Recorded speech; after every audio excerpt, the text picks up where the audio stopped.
Good morning and welcome to Sports and Shorts Tailgate Edition, right here on 92.9 KVRE, streaming online at kvre.com and on iHeartRadio. With Tracy Simpson, I'm Mark Oliver. Tracy, good morning. Happy Saturday to you. Hope all is well with you this week. Oh, man, this is, we thought we'd slow down a little bit, Mark, with most of the football gone, but now we've got so many different areas of basketball that we can talk about, not only on a local level, but college, pros, trade deadlines. We've even got baseball right around the corner, Mark. The countdown's on 10 days, counting last week. Valentine's Day, Arkansas starts. So we got a lot of stuff going on, buddy. You're absolutely right. It is almost here. February, certainly one of the busiest sports months in the entire calendar year. And we're going to talk a lot of basketball on this week's show. And I'm talking all the way from the Pee Wee ranks all the way up to the professionals in the NBA. But before we get to the hard court headlines, first we got to dive into New Orleans, Louisiana. Super Bowl 59 is just one day away. Tracy, when two people are applying for the same job and one's resume has a little bit more experience than the other, you tend to go with the better resume, right? Well, you think. But now, by now, we know Kansas City and Philadelphia, these two teams faced each other in the big game not too long ago. But one glaring difference, I should say, that I'm looking at between these two teams is the defense for this matchup here, and specifically the defensive line. Philadelphia has a lot of the same package that we're seeing on offense, a lot of those new returning faces. But on defense, only one player from that 22-23 team is going to be returning on the front lines. And I think that's significant in this matchup. Why? Well, because it's the Super Bowl. It's the big dance. It's the big show.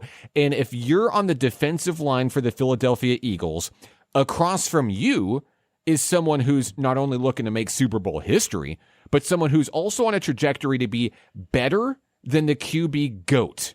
Experience matters. With the weapons that Patrick Mahomes has, Kelsey, Worthy, Brown, even Hopkins and Pacheco, I think the best way to disrupt KC's rhythm will be to get to the quarterback early and often. Can it be done? Absolutely. It's the winning formula for how the Eagles took down the red-hot Commanders in the NFC title game. So I think if you force the Chiefs into difficult situations, I think that's where you're going to be able to turn the tables for this one if you're Philadelphia. And of course, for the Eagles offensively, you got to feel good about what they bring to the table offensively.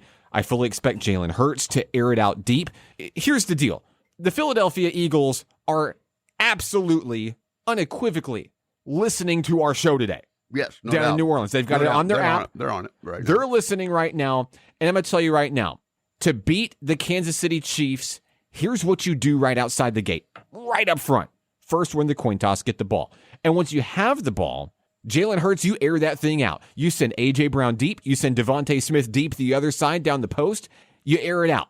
Check down one, check down to the other one. You blow the first two plays of the game on deep passes.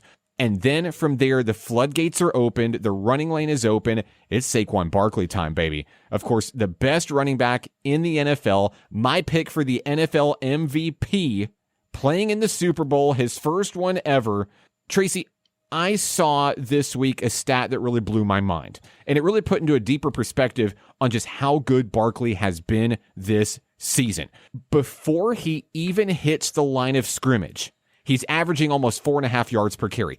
Before the line of scrimmage, he's like one of those wind-up toys that you get in your Happy Meal at McDonald's, rev him up and let him go. Mm-hmm. And fun fact, Sunday, Super Bowl Sunday, also happens to be Saquon Barkley's 28th birthday. Coincidence or fate? I think it's definitely a coincidence just by chance. But you know what? He's got, and more than that, he's got something to prove. He obviously is a team player from sitting out the game where he could have obviously taken, into the record books. Okay. All right. So we know he's a team player. But I like your strategy there, Mark. I'll be honest with you. Send them. Spread out the defense where they're not crowding the box. And then, of course, let him do what he does best, and that's run the ball. But here's what they've got to I'm going to tell you what they're going to be surprised about too. Do you realize how many passes he caught this year too? Yes. All right, coming out of the backfield. Now, they can use him as a decoy, or they can just run him wherever they want to run him. But he's a two-headed monster, taking that one out of your repertoire. Sure. But he is something special, and I think you're right, MVP all the way. And I'm going to add one onto here a little bit before we go into too much depth on it, because we're going to talk more about it next week, of course. But you got to think about the replacement, not only of the defensive line, but of the offensive line, okay? You replaced a Hall of Famer with a kid who had never, and I say kid, young man, Cam Jurgens, who had never started, and now look what he's done up the middle there to open up those holes for that sprint draw, that 31 counter that they do so well with him when he comes in there after 2 yards and goes one way or another for another 50. But that's what you got to look at. And so not just with the defensive line, but also a little different structure on the offensive pattern. So the Kansas City Chiefs are looking at not only a different dynamic on defense, but they're also looking at something on their defense, which they haven't been so good at this year, I'll be honest with you, on the Eagles' offense. A chess match? I believe so. Andy Reid's got he's got his work cut out for him. Hey, it's the Super Bowl, and there's no reason to leave anything in the tank at the end of the night. Here's a fun fact for you. Talking about numbers, the Chiefs have never allowed a running back to rush for more than 100 yards in the postseason. I'm here to tell you right now, that's going to change tomorrow. It's not about the yardage, though.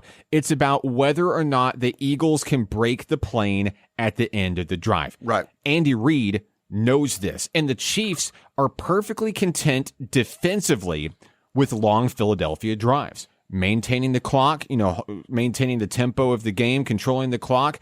As long as they keep Jalen Hurts and number 26 Saquon Barkley out of the end zone, that's a win on a drive. And it's literally how Kansas City plans to win this game. Force turnovers where you can, especially forcing field goals.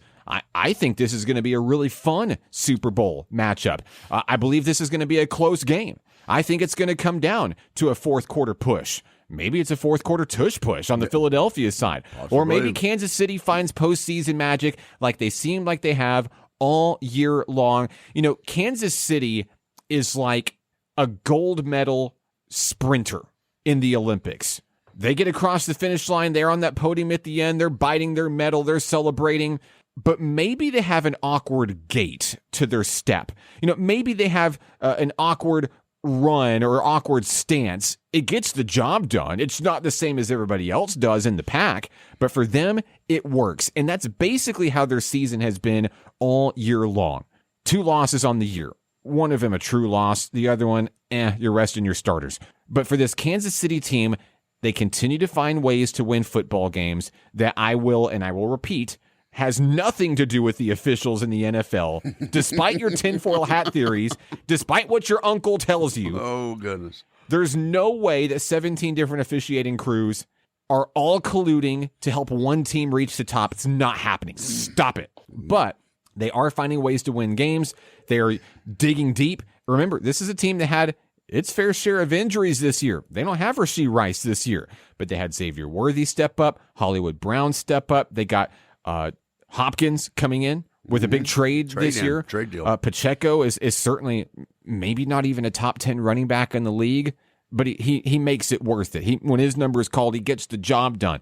Travis Kelce was somewhat non-existent in the first half of the season, came on late. Maybe Taylor Swift plays a part in that. It most likely does not. Did you say that word on the show?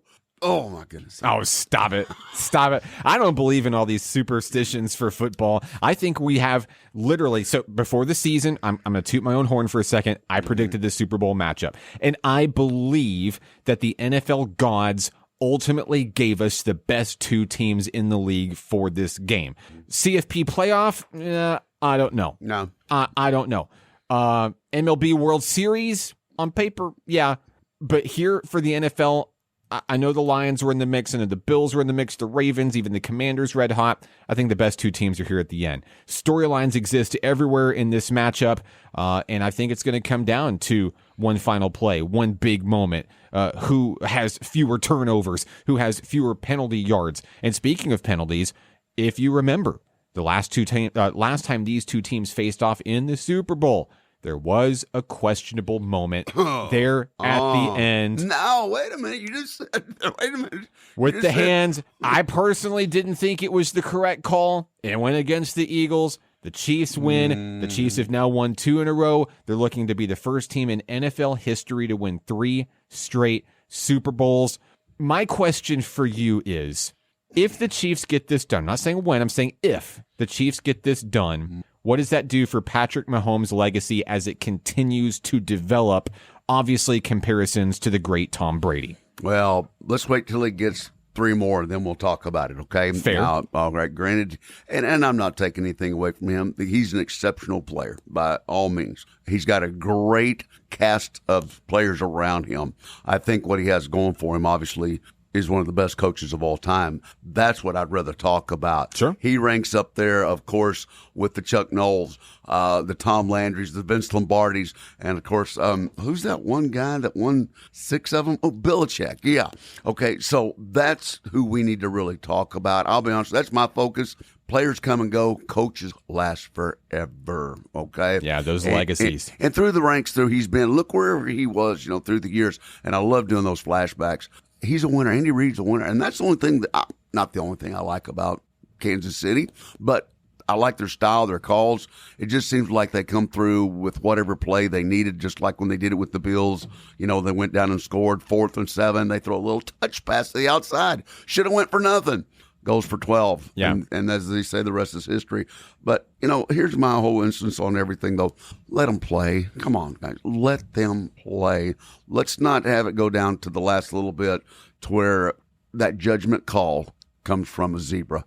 Because I'm going to tell you what, right now, you got a lot of folks not really wanting to watch it anymore because it's whether we're wearing that foiled hat or not, there's the some discussion calls. is still there. It's still there, not only with me, but listen to this. You ready for this? Vegas even has a line on that particular. How many flags will be thrown related to Mahomes? Now, if I'm not saying anything, but if Vegas has a line on it, something must be up somewhere. Okay, Mark? I'm sorry. I mean, to be fair, Vegas has a line on literally everything. Well, okay. There's also a line on how many times the TV broadcast cuts to Taylor Swift, biggest pop star in the world. I said it, Taylor Swift. Okay. The only reason I said it is because her initials are TS. Anyway, that's a whole nother story. Okay, so you can't talk about the Chiefs without talking about the Eagles. Okay, you mentioned style. Okay, Right. The Philadelphia Eagles on offense have developed this style very similar to what I would compare in the NBA to the Steph Curry effect with how the three-pointer has taken fire. Right. This tush push and the way that this has really evolved across the running game specifically for the NFL. I mean, what would this do for the Eagles for not only Hurts, Smith, Saquon Barkley to get his first ring?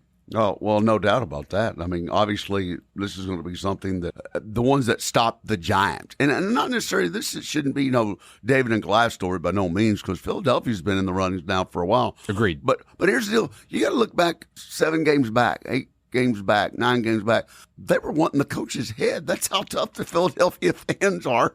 They were wanting him out of there, if you recall. He was literally the people thought he was going to get fired. And that's how tough people are up in the city of brotherly love. But as it is right now he's up for Coach of the Year. Okay, well, this could all change if they win it, definitely. But here's the deal I'm thinking about, too. Do they stick together and try to be a dynasty or whatever? Or does the trades and stuff like that go ahead and ruin them, just like it has so many teams, which I think Detroit's one of them that's going to fall apart. Money talks. Yeah, I think they were, and I don't want to get off on a different tangent by no means, but I think that was a Cinderella story. But as it is right now, when you've got a coach like Andy Reid and you've got the likes of one of your best receivers leaving for Miami and such, and then other guys, just like you said, getting hurt, and then bringing in old veterans, that's coaching. That's coaching, going to the front office and say, I need this guy. He is more than just the glue. He is much more. He is he's the one that puts it on and makes it stick. And Andy Reid's everything. How much more money can you pay that guy? That's what I'll... Invaluable. Absolutely. Wrapping up here on quarter number 1. Here we go, Tracy. My prediction. There we go. Kansas City, 24. Philadelphia, 21. And what did I have? No way. What did I have? They're never going to believe us. Did Kreskin pull it out? Tracy literally wrote it down on a notepad. I had no way to see it, and boom, shocker. How about that one, brother? Okay, so as it is, I'm going to go up a little bit. Don't change your answer because we did the same.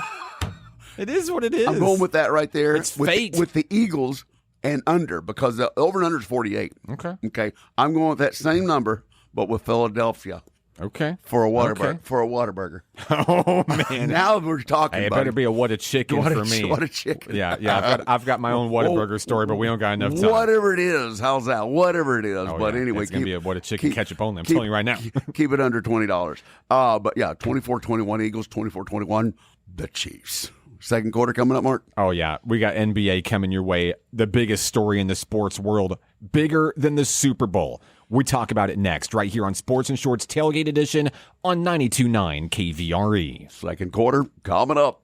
And we're back, Sports and Shorts Tailgate Edition on 92.9 KVRE, online at kvre.com. With Tracy Simpson, I'm Mark Oliver. Tracy, there has been a lot of change in our country as of late, and one that had me panicking on Saturday night and wondering if a foreign nation had hacked ESPN and we were under attack came in the form of a text message across my phone that I had to do a double take on, because to me it was one of the weirdest, strangest, biggest trades that I think I've ever seen in the NBA. Luka Doncic, the 25-year-old Slovenian superstar who literally led the Dallas Mavericks to the NBA Finals just a year ago, is a Maverick no more. He's headed to L.A., Hollywood of all places. He's going to join LeBron James and the Lakers for the steep price of LeBron's best friend and Space Jam villain, Anthony Davis. It felt like a weird fan fiction that a 13-year-old boy wrote in his mother's basement, scene from a movie. Too good to be true. But it wasn't. It was real. And for minutes, days, this one's been a real head-scratcher for me. How could GM Nico Harrison trade away one of the best young players in the NBA? A top 5 player in the NBA, East, West, doesn't matter. An era-defining superstar that could be the cornerstone of your franchise for at least the next decade. For an Anthony Davis, who, yes, is a great defender, but he's also 31 years old and he's known for being injury-prone. Either this is the biggest 4D chess move ever made in the NBA, or there's more to the story behind the scenes, where Dallas felt like their window with Luka was closed and over. Tracy, which one is it? Well, I'm going to tell you right now, just like you were talking about earlier, I think that there's more to the scene than we're seeing, and obviously everybody else. And you can see that in the way that it was kept such a, I mean, this was like top secret stuff. Mm-hmm. I mean, this was straight out of a novel, spy movie or something, because nothing was known about it. And it's obvious in the way that when they came out with it, just like you said, wow, are we being hacked? And then think about the coaches, the personnel, everybody across the NBA, everywhere across the world. What happened? And who knew about it? And how did it happen, Mark? Well, there's a lot of questions that come with this. And I had a lot of fun, watching all the reaction videos, players finding out. Kevin Durant found out on the bench during a Suns game on his phone. I don't know why he has a cell phone on the bench. I guess that's another story. But everybody asking the same question. Wait, what? Why? And how did we get here? Well, first we got to talk about money. We know that Luka Doncic was due for a Supermax contract extension next season if he stayed in Dallas. It would have made him eligible for a $345 million deal. That would have broke the record for biggest contract in the NBA by $30 million. That's a lot of money. Like, a lot of money. Did the Mavericks get cold feet when it came to that kind of commitment and left Luka at the altar? Sounds like it may have been the case. According to inside reports, there were concerns internally about Luka's approach to the game, namely his conditioning. Luka allegedly had gotten up to 270 pounds, was not taking his weight and fitness level seriously, drinking a lot of alcohol, and it was leaving the Mavericks front office nervous. Now this trade now voids that possibility for Luka Doncic to get that Supermax deal. He's going to lose out on quite the payday, and has both of him and his family very understandably upset about the move. His dad came out publicly this week. Reports indicate that Luka cried about the decision. I don't know that you can blame the guy. When you mention that 2 days before the deal, Luka had just closed on a $15 million home in North Dallas. Oops. Whoops. Maybe you should have let somebody know. And something else you mentioned, who did know about this? I think the most shocking part about this story is that nobody knew about it. Look at the timing. There weren't even whispers in the woodworks about AD possibly being moved. No one expected Dallas to show Luka the door. So I guess props to the inner circles that kept the leaks from getting out on this one, I guess. I bet less than 4 people were in on the inner circle on this deal. You know, this whole thing was kept so under wraps that even the people that should have known about the trade didn't know about the trade. Jason Kidd. I know you saw the press conference, Tracy. Kidd's body language said everything you needed to know about this. When your own head coach is not let into the inner circle, I think it signals an aura of distrust within this organization, and I think it's going to have highly negative effects on this team going forward. Case in point, night after the trade, Cleveland comes into town, hangs 91 first-half points on Dallas in a lopsided Mavericks loss. No loyalty to your superstar Luka Doncic, who took you to the finals. No loyalty to your head coach Jason Kidd, who I might add, his job is on the line if he can't lead the Mavericks back to the finals. Good luck getting back there without your superstar, right? And yes, the Mavericks have a big 3 in their arsenal still. They've got Kyrie Irving. They've got Klay Thompson. They've got Anthony Davis. But whether this stands to be a winning combination in the Wild Wild West, that's going to be up to the results going forward. Well, how do you coach not knowing who you're coaching, Mark? I mean, really, think about that. How do you set up any kind of strategy or whatsoever? And we're not even close to the ends. I mean, we've got a lot of play left to go. Yes. So how do you perform night in and night out, not knowing not only who you're coaching, but how do you perform your job, not trusting your boss? That's a tough one right there. I don't care how many millions you're making or whatever you're supposed to do, how much professionals they are. How do you perform with no trust? This gives off every indication that something is on fire down in Dallas. We're not hearing about it. We're not seeing it, but we see the smoke coming out of the building. And whatever's kept under wraps will be kept under wraps, but I wouldn't be surprised to see this whole thing blow up if things don't go Dallas's way when the final buzzer of the NBA Finals sounds. Meanwhile in LA, Luka and LeBron is a flashy combo. It's going to sell jerseys. Luka Doncic already has the #1 selling jersey in the NBA with that Lakers gold. It's going to put more butts in seats, in theory, if there were more seats available to put butts in to begin with. Right. But getting rid of Anthony Davis leaves kind of a glaring question. I don't know who's going to play defense for the Lakers. It's not going to be Luka. Mavericks just showed him the door because they weren't satisfied with his defensive output. We know it's not going to be LeBron James. Listen, he's paid his dues, but dude hasn't been playing defense for years at this point. Let's be honest. Now, if the Lakers' game plan is just to outscore the other team and hope for the best, well, good luck with that. Defense wins championships. And right now, I don't see anybody playing defense on the Los Angeles Lakers. Now, to be fair, if you're Rob Pelinka, if you're JJ Redick, top 5 player in the NBA comes to your doorstep. Hey, you want me? I'm cold. Let me in. What are you going to do? Say no? What are you going to do? You're not going to give up everything you can to get that guy? LeBron is walking towards the sunset. Luke has got his sun shorts on. He's got his tanning oil on. He's bathing. Oh. He's getting primed for the next 10 years. I love L.A. Is he singing that, Mark? No. But maybe once the initial rip of the Band-Aid is over. Oh, and results matter. Hey, results matter. What's Dallas going to do with a big defensive man who's towards the end of his prime, still having a really great year? AD's having a great year. What's Luka going to do? New territories and palm trees. I don't know. We'll know tonight. We're going to know. Yeah, tonight. We're going to know. Game. Well, I know that LA is still kind of looking for some pieces. We're recording this right on the eve of the trade deadline. We're talking about like in the closing minutes and hours of the trade deadline. So they'll probably make me eat crow like they always do. But one young man that I know who is not going to be in LA is Jimmy Butler, because the South Beach drama saga finally came to an end. Jimmy Buckets is headed to Golden State. He's going to join Steph Curry and the Warriors. He agreed to a 2-year, $121 million extension to stay with the Warriors through the 26-27 season. The deal's going to cost the Warriors Andrew Wiggins, Dennis Schroeder, Kyle Anderson, and more. But Steve Kerr's crew was committed to adding a big name at the deadline. This was not the name that they wanted. They wanted Kevin Durant.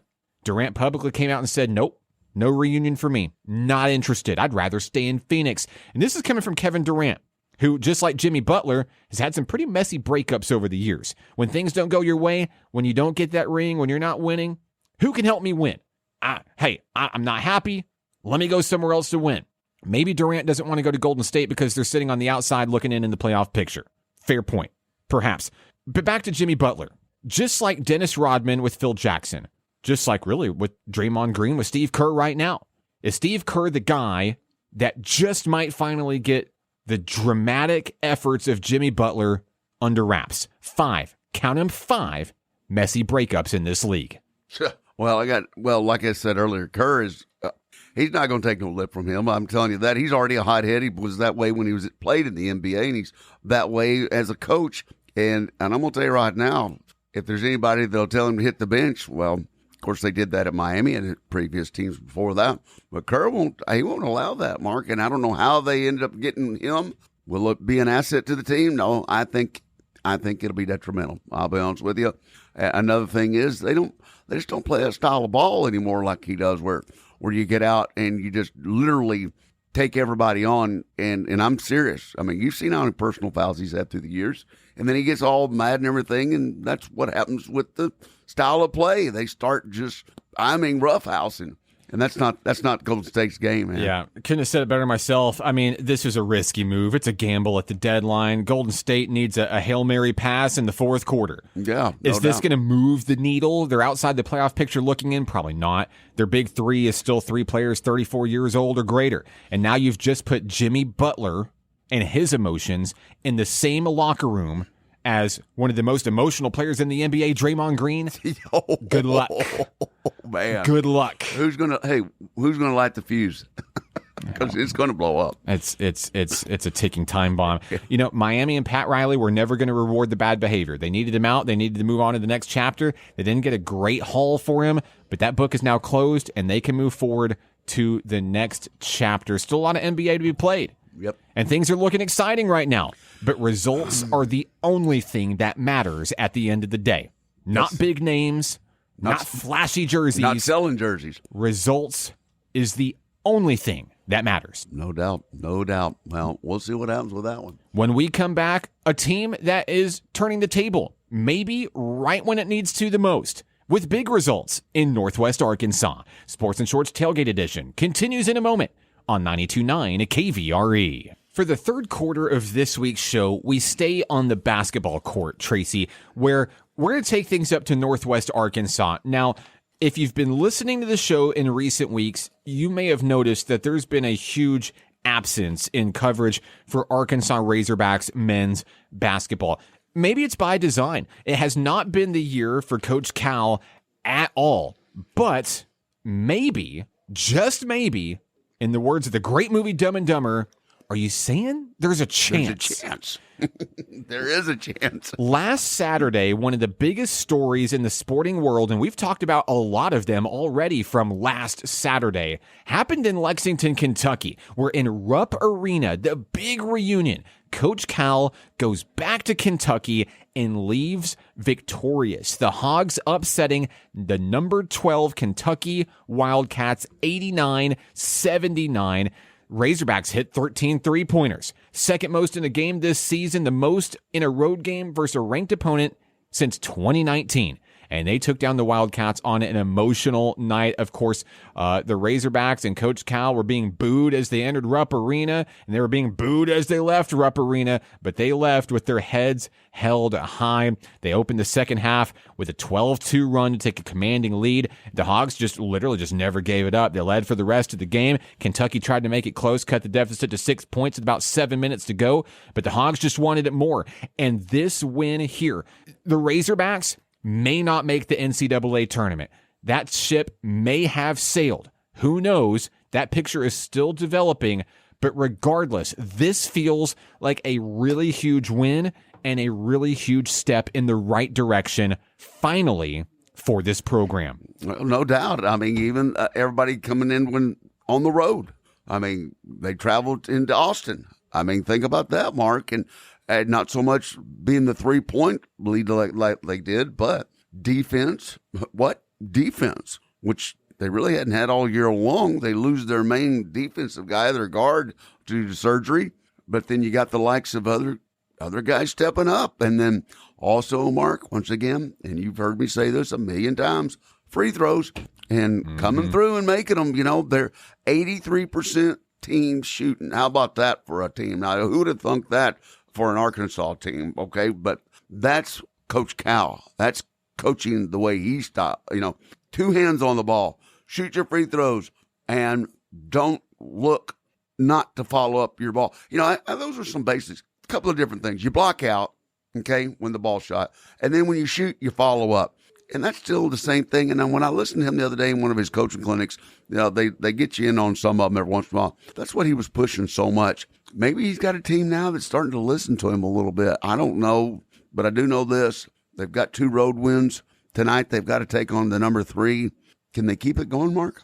Big game against Alabama. It's at Bud Walton Arena, which you would think, oh, great, home field advantage. Well, this Razorback team is not the Razorback team that you remember. No. They're awkward. They're weird. They're different. They've struggled at home. Yeah. They're better on the road. You wouldn't think that out of this team, but it's 2025, new year, new me, right? But here's the deal. Whether it's the Kentucky game in a very emotional Rupp Arena, maybe it's the game against Texas. Arkansas plays its best basketball when it comes out early, starts strong, hits you in the mouth, and leads at halftime. They're a first half team, not a second half team, which embraces the awkwardness that we've seen out of the program this year. But they're really, really good. They're 8-1 when they lead at halftime. Exactly. So what they do in the first 20 minutes matters, and they can take care of it down the stretch, and maybe they build the lead big enough that it felt really, really strong in the second half against Kentucky, coming in with that big run, cruising to the finish line there. Hey, they took down Texas 78-70 Wednesday in Austin. Will the Razorbacks make the NCAA tournament? I don't know. They're still on the outside looking in whenever you look at tournament projections and bracket projections. But this Alabama game, hey, emotions riding high right now. Team actually starting to embrace its identity, think, hey, maybe we can do this. I'll tell you right now, it may come down to what that crowd looks like in Bud Walton Arena. Well, they got 10 more games, and usually, generally, a lot of the emphasis on 20 games, and of course you win the tournament year in, but that's not going to be likely. But anyway, I mean, Mark, you got to look at the conference they've got. Think about this. Nobody would have thought SEC basketball. Really? Basketball? But you look at the top 10, even the top 25, how many SEC teams are in that? A lot of them. And what I say, I mean, they're beating up on each other right now. So do you take that in consideration, Mark? I mean, some of them may be at that 18 and 12 mark, or 19 You're right. and 11, but it's against some of the best teams in the country. So when they're on the bubble and they're outside looking in, will they take that as maybes? You know what I mean? And we always talk about this, the strength of, here's who did they play, blah, blah, blah, blah, blah. But as it is right now, I think that somehow holds some standards for the Razorbacks playing some of the better teams. And like I said, we got 10 more games to go. We'll see what happens after tonight. And, then make a judgment maybe later, because there's 10 games down the road. We'll see what happens. I think the crowd is the sixth man in this ball game. I think if you have nowhere else to be on Saturday night, if you have no plans for the rest of the day today, you still got time to make it to Fayetteville. 22,000. They'll be there. They'll be there. Yeah, that's going to be a loud crowd. Hey, listen, I'll tell you right now, Alabama is not walking into this thinking, oh, we got a cakewalk on our hands tonight, we're fine. Alabama is walking in, and fine. Maybe their chest is puffed up. Maybe their head is held high. They're number 3 in the nation for a reason. But this is not going to be an easy one for them. Well, no, and they've come off a couple of big games here as of late, but they've had some close games too, Mark. So take that in consideration. They're not blowing everybody out like Auburn. Auburn's obviously number 1. There's a reason for that. All these other schools, Tennessee's of the world. Missouri took them, to the end. Florida's been beat a couple of times now. Everybody in this conference can win at any time. And I think you're absolutely right that the crowd would be the difference going in here and how loud they're going to be. I think that's a major stroke I like that. I like that. Because you know what? As quiet as he's been here lately, Coach Cal, he plays to that audience. He loves the spotlight, and he loves making those speeches and stuff. And I think with this new team he's got, I don't know if it's just that they were so much depending on the style of play that they had, but I think everybody's stepping up now. You're seeing everybody rebounding, everybody getting points, and then in key players that obviously were not getting minutes, 4 or 5 games ago, now are getting the minutes. And I think that's the big difference. And I think it's going to come down to free throws as well. I'm expecting a physical ball game here. We know what the Crimson Tide brings to the table here. But what Arkansas has done very, very well down the stretch with these wins over Kentucky, especially in the win over Texas. I mean, they outscored Texas from the free throw line 27-20. Longhorns missed a lot of shots in that game. Oh, gosh, dog.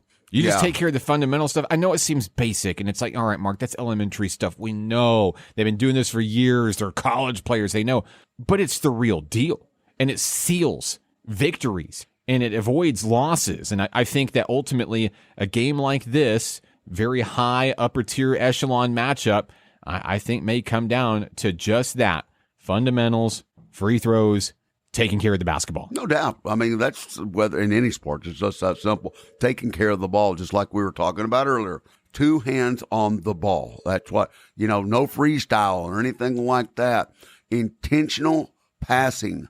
Okay, none of the, you got to look where you're passing, make the pass, and then also follow up basics, just like you said. And I think that's what he's taking them back to. You got some really good players, not only on the Razorback team, but all through, every one of these teams. You got guys that are going to go either to the NBA or over, play in some league somewhere, or, but the main essence here is I think Cal's starting to figure out his players right now. I don't know if he of course, he knew them as they were, especially the transfers from Kentucky, but I think over the whole, looking at the whole display, that he's starting to learn how to put them in together with either the 5 that are on the floor. And I think that's what he's developing right now. And obviously it's working, So we'll see what happens tonight. Alabama goes in favored by 9, but we'll see what happens. I think one of the commentaries last night, the other night, was saying that, hey, I wouldn't want to play Arkansas right now. So, hey, maybe so. Even if they play them close, Mark, is that a win? Yeah, I think so at this point, because you're against number 3 in the nation. You mentioned the strength of the SEC at this point. Yep. And with your Auburns of the world, Alabama, so many are ranked in the top 25 right now, and you're not. So the Razorback fan base is not content with moral victories. They never have been, but sometimes you have to be. This is year number 1. Okay, we never expected to win a national championship in year number 1, but we expected to put the building blocks together. Yes, we expected to put them together a lot sooner than we have now, but there is still time left in this season. You mentioned the number of games remaining in this one. March is still a month away, right around the corner. Are the Razorbacks are they on the outside looking in? Yes, but is that window closed? No. You say there's a chance. I'm saying there's a chance. Well, there's a chance the fourth quarter's coming up. We got a lot to talk about on the local scene. Don't go anywhere. Sports and Shorts Tailgate Edition returns in a moment on 92.9 KVRE. Fourth quarter coming up. You're listening to Sports and Shorts Tailgate Edition on 92.9 KVRE. With Tracy Simpson, I'm Mark Oliver as we take a look at our local roundup. Call me biased, call me a proud dad, but I've got to start with a big story coming out of Magnet Cove last weekend. Mountain Pine Red Devils, 5th grade Pee Wee boys team, clinched their 3rd straight district championship in the postseason. A dominant victory over Mount Ida in the final, 35-10. Coach Tony Rookard's squad gets it done once again. The three-peat in the books for these young men, 5th graders at Mountain Pine. Their winning ways continue since 3rd grade. They have never lost a conference game, but this is a squad this year, Tracy, that faced quite a bit of adversity this year with some of the growing pains going up to 5th grade. Of course, one of the big changes just in the style of basketball going up from 4th grade to 5th grade is the introduction of the full court press, something that Mountain Pine adjusted to very, very well. But they did it this year with losing one of their star players last season to a young man that switched schools, Mr. Hunter Oliver, and they had to fill those shoes this year. One of the biggest youngest players in program history, and they did so very well with the addition of a bright young man named Colby Hopper, one of the Red Devils through and through, big football player turned basketball player, filling those shoes as the young man in the center of the ring for opening tip-off, really evolving into a huge star for this team, and with some of the other big names stepping up as they have in years past with Easton Nevels and Roman Rookard, Aaron Claiborne stepping up and having an MVP caliber type of season. This is a team that overcame adversity in terms of loss. We talked about it on last week's show, Tracy, losing their first game ever as a squad to a very talented Benton Panthers team. They lose on their home court, Mountain Pine does, by literally a free throw with no time left on the clock. And I said it last week, I'll say it again, sometimes loss builds character in a team, brings a team a lot closer together, makes them stronger, and I think it's exactly what this team needed in that moment, maybe as a reality check to say, hey, other people are coming for us. We have what they want. It's time for us to dig deep and add a little bit more to the tank, and that's absolutely what they did. Well, hey, I'm telling you what, big congratulations on Mark. Absolutely. Maybe they need to be calling on the likes of Kansas City or something with a three-peat. Hey, my goodness gracious. That's, absolutely. I don't care what level you're at, Mark. When you have that kind of season and that kind of just winning percentage, that's exciting. I don't care what level you're at. It doesn't, and that's what it's about. That builds character, and that builds a reference for the future, Mark. And you set your stone, your base of your house, and then you build on that. And right now, the future looks bright for those. That team, not only that team, but that whole coaching staff and everything, Mark. Hey, following that loss, listen, after a big loss, two things can happen. You can lay down and start to fall apart, or you can dig in and get tougher. Right. Mountain Pine went on the road. They beat a really good Ouachita team on the road, and then they went on the road to Malvern last week. And this was really the turning point of the season. It wasn't the loss to Benton. It was a big game against Malvern. So in that game, this Mountain Pine squad, it has two starters out due to illness. Not there for the game, had some big second-team players step up from the bench to really help contribute. This is a close ball game, all the way down to the wire, literally in the closing segment of the game. Final seconds, 4.2 to go. Malvern hits a big three-pointer to go up by 1 point. Mm-hmm. And it's up to Mountain Pine. Hey, against another larger classification school, are you about to be dealt your second consecutive loss? Literally the game right before the tournament begins, the postseason tournament begins. Who are you? Who do you play for? What are you made of? Young man, our post player, Aaron Claiborne, gets the ball on the inbound, drains a corner three-pointer for the buzzer beater for the win for Mountain Pine. I don't know that I've ever seen Aaron hit a three-pointer in a game throughout his Mountain Pine career. I may be wrong, but typically he's the man down low. You get the ball in his hands, he's just going to put it up off the backboard. But I know how much work goes into his craft outside. Talked to his mom during the championship tournament, said the day before the tournament, they stood outside in their yard shooting hoops for 12 hours straight. 12 hours straight. His mom was a basketball legend at Mountain Pine on the girls' side, and they knew how important this was for this. So tournament game day, Magnet Cove, Mountain Pine goes in. They take care of business against Poen rather easily. In the semifinal game, Aaron Claiborne does get hurt in that game. And we start to wonder, okay, so without our star scorer this season, who's going to step up? What are we made of? What are we going to do? Finals against Mount Ida. The team rallied in a big way, started things off, a 10-0 lead to start it, hit the ground running, never looked back, 35-10 your final. Mountain Pine hoists the trophy at the end of the tournament. Congrats to Coach Tony Rookard, a great leader for this squad, the leader that this team has needed for 3 years. He teaches his team how to be tough, how to be humble, and really how to love each other as teammates, classmates, brothers, best friends. Future's really bright for Mountain Pine on the Pee Wee level, not just for this fifth grade squad, but for 3 other championship teams. Fourth grade girls won their second straight title. Sixth grade girls finished with their four-peat. We had Derek Walker on the show earlier this year. Correct. And the third grade boys and the fifth grade girls both finished as runner-up for Mountain Pine on the Pee Wee level. I joked about it with some of the Mountain Pine dads and the longtime fans and the faithful. Often been referred to as a football school. I think here very, very soon Mountain Pine may be a basketball school. Hey, but I'm going to tell you what it is referred to as a champion. Sure. And that dates all the way back to my days back. I remember 1979 like it was yesterday. a championship series there with, you mentioned the name Neville's earlier. Yes. And sure enough, I know that young man all too well.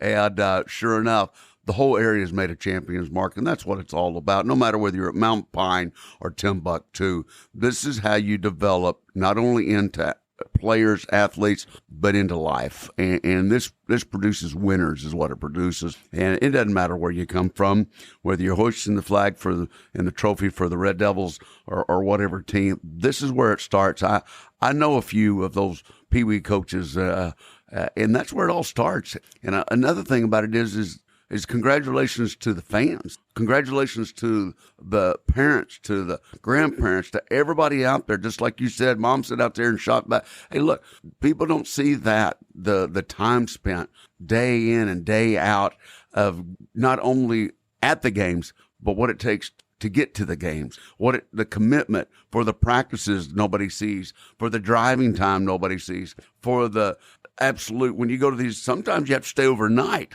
And so the camaraderie, I remember many, many times my boys, all the other players was just ganging up in one room, and it was like a giant sleepover. But then working on their strategies and talking about the game and stuff like that. So yeah, it's a commitment not only for the sport but also about life too. And that's a big congratulations. And hey, Mountain Pine's always had a winning tradition, and they'll keep that as long as they've got that kind of heritage there. Mark? Yeah, the tradition is rich at Mountain Pine. Championships are bittersweet. You're celebrating at the end, maybe about 10 seconds into the celebration, the emotions hit me like, man, it's over. Yeah. Basketball season's over. On the Pee Wee side, it's going to be another year before they're sixth graders. And, that's the last year of Pee Wee. And then it's, off to junior high, senior high. And boy, as a dad, time flies. Man. Let's keep it in the Pinewood, though. I had the opportunity to sit in on Tracy. Listen, I've been in sports broadcasting for 17 years. This may have been the loudest high school basketball game I've ever been to in my life. Mountain Pine and Cutter. Girls basketball, two of the best teams in the state of Arkansas facing off right here in Garland County. This matchup delivered as advertised. A tale of two halves. Mountain Pine and Coach Nikki Pierce started this game extremely strong. Cutter and Aaron Thomas, a barrage of three-pointers for the first 2 quarters of the basketball game, but Mountain Pine held a double-digit lead at the halftime break, led by as many as 16 points in this one. I'm talking about the students section, the energy, everybody on their feet. It was deafening in the Red Devil Fieldhouse. And it was really exciting as a Mountain Pine alum to watch. And yeah, I cheered a little bit for the home team. I did, I'll be honest. But it was a tale of two halves. Aaron Thomas made some big adjustments for the Lady Eagles in the locker room going into the second half. It was the Lady Eagles ball game. Cutter took charge. Mountain Pine suddenly couldn't hit a basket. Couldn't get the ball back on defense. And that turned this into quite the ball game down the stretch. Fourth quarter, it was a close one. Cutter pulls away in the end, wins this thing 55-47. It's a lot closer than the final score indicated. And it does lock up the number 2 seed for Cutter in this big, big conference. And all I know is watching both of these teams in person, I know that they're both going to go on and do big things in the postseason because they are talented squads, top to bottom. Bench is loaded as well.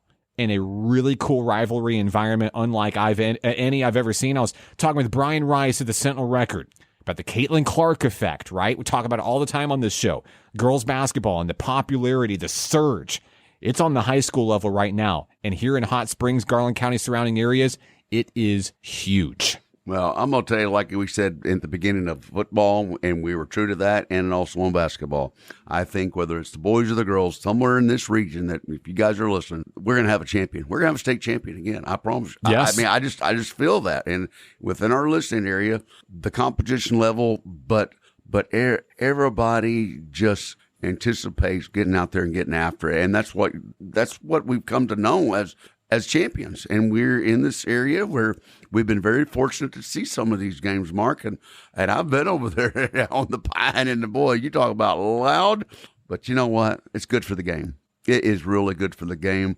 And whether it's Caitlin Clark or whoever the case is, or you being just an announcer and a fan base that's unbelievable, from the Eagles to the Red Devils, it's what it's all about. And, and I know we were talking about earlier, and I'll refer back, the season being over and such like that. But you know what? Games like that, will be talked about forever. Oh, yes. You know, ever. Not just in the next 2 to 3 months at Dollar General or at Walmart. No, forever. Those girls down the road will see each other somewhere, whether it's 10, 20, and go, oh, man, remember that one, remember this? It's one of those games, Mark. It's epic. And that's what it's all about. I've got games like that shared with. You've got games, and it's something that's special. And then we'll have games like that down the road. And it is, and you can always say, I was.